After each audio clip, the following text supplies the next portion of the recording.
Sarado nga mga kasikap. May bantay sila dito.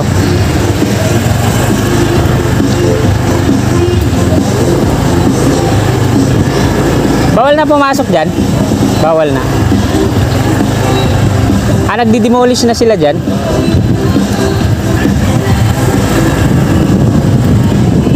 Eto boss, kailan di-demolish to? Tagal pa yan. So nandito na tayo sa may footbridge. Ito yung patungong Santa Mesa. At dito naman sa kaliwa natin yung patungong Poggio, Marikina. So ito lang naman yung sisilipin natin dito. Kung ano na yung nangyari, ano.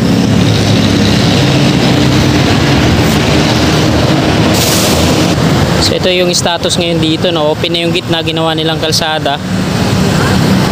Tapos ayan, puti ng helmet. Ayan po yung sa Sumitomo. Mga worker naman to yung iba. Dating Astrotel dyan. Lagyan na rin ng mga plastic cone dun, palatandaan sa kabila, no.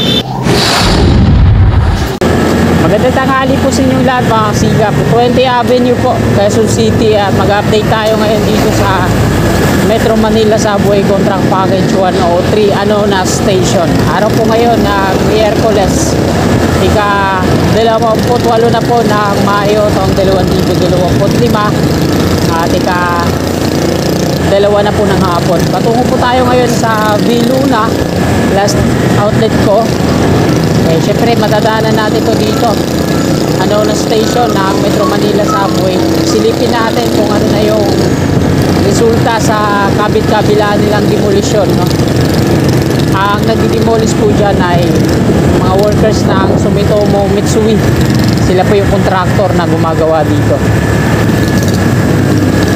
Japan Technology po yung ginagawa nila dito.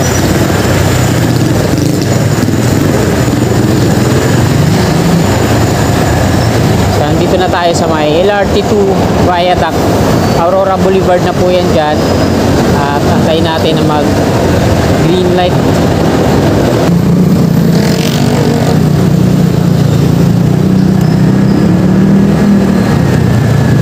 Ayan yung mga camera sa mga poste. So ito yung bicycle lane, bawal tayo dyan, kaya dito lang tayo sa gitna.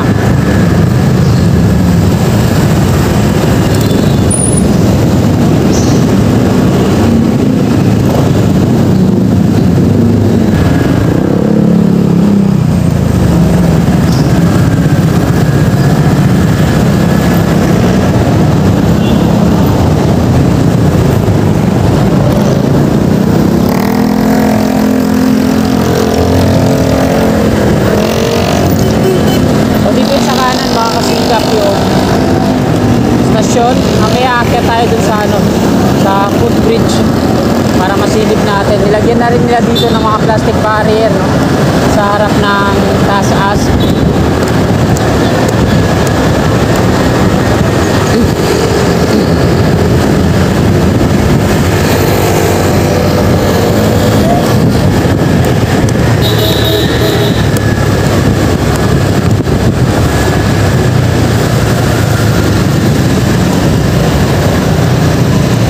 Kakanan tayo dito sa may F. Castillo.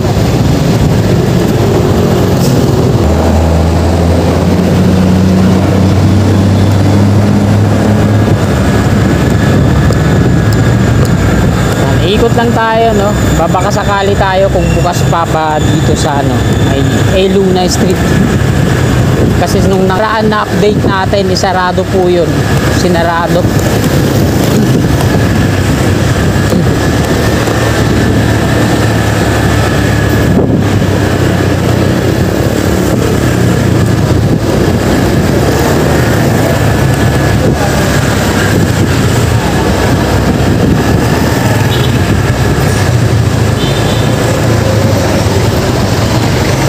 Sarado nga mga kasikap.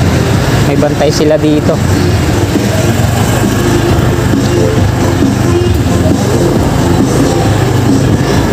Bawal na pumasok dyan? Bawal na. Nagdi-demolish na sila dyan?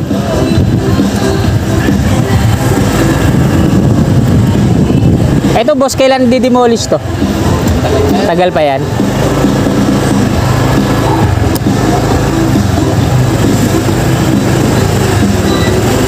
maunawa sa darating na Mayo 7. Ang Eluni Street ay sasara para sa konstruksyon ng Metro Manila Subway Project. CP103 na station, ito ay para sa kaligtasan ng mga residente at mga manggagawa. Maraming salamat po sa inyong pangunawa.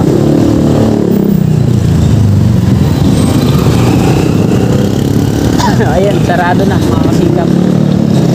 Noong Mayo 7 pa nag-umpisa yan, tara. Para bigyan ng daan ng konstruksyon ng Metro Manila Subway dyan sa likod. Para sa kaligtasan daw ng mga residente at mga manggagawa. So, ang titik gagawin natin, dito na lang tayo sa may footbridge. Kailangan makaakyat tayo sa footbridge. Kailangan makahanap tayo ng mapaparkingan.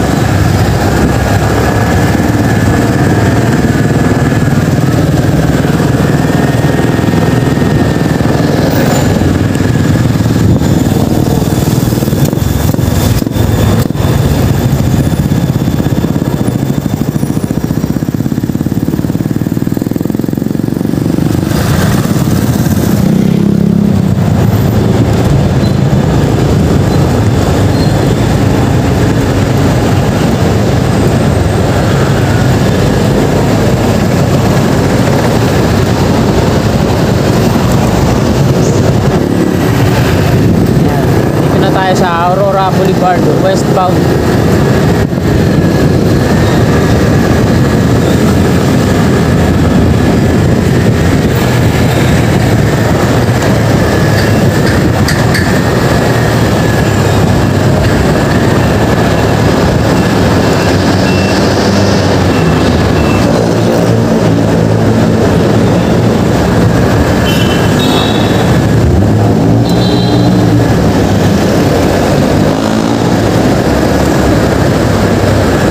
Yung sa kabila natin, sa kaliwa.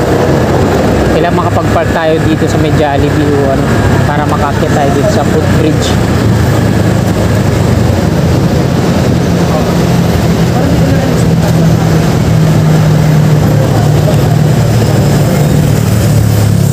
Kabilang kalsada po, no, nilagyan na nila ng malaking gate dyan. Tapos yung pinaka poste nila, ayan, yung I-beam na malaki. Talagang tinibayan na nila, no. Ayan po yung itsura ng mga rib type na yero, yung mismong bakod mula dito sa dating Astrotel, yan sa may kanto WCC. Ayan. Silipin natin yan mga kasikat. Tingnan natin kung ano yung makikita natin sa loob ng mga pagbabago. So, kita tayo dito sa footbridge.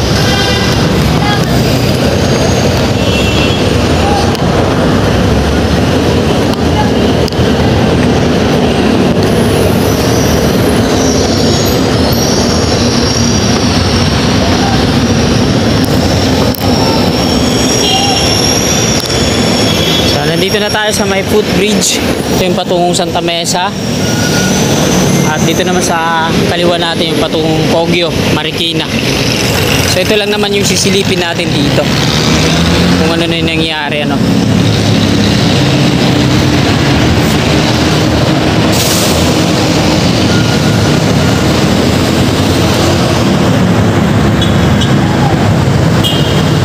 So ito yung status ngayon dito, no. Open na yung gitna, ginawa nilang kalsada.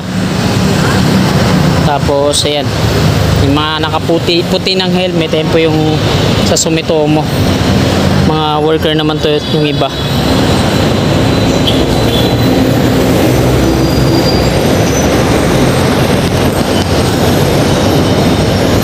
So yung dating Astrotel dyan,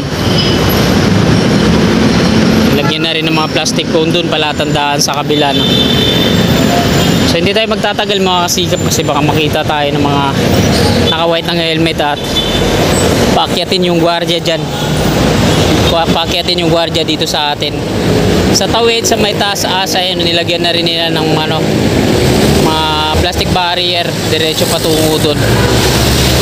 LRT2 na station.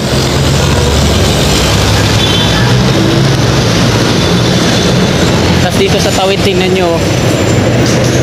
Yan. Kasama po sa NCAP po to dito, kaya medyo malinis. Ayan. Pinamahayan na ng mga street wheelers yung plastic barrier sa gitna.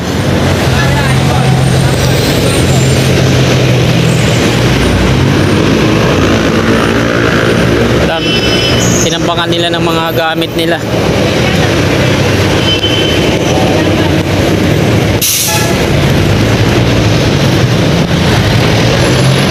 Ayun, mga plastic barrier. Ang dami mga gamit ng two-wheelers dyan sa gitna, no? So dito ay nagpark pansamantala. So ayan mga kasikap, hanggang dito na lang po itong video na to. Marami pong salamat. God bless.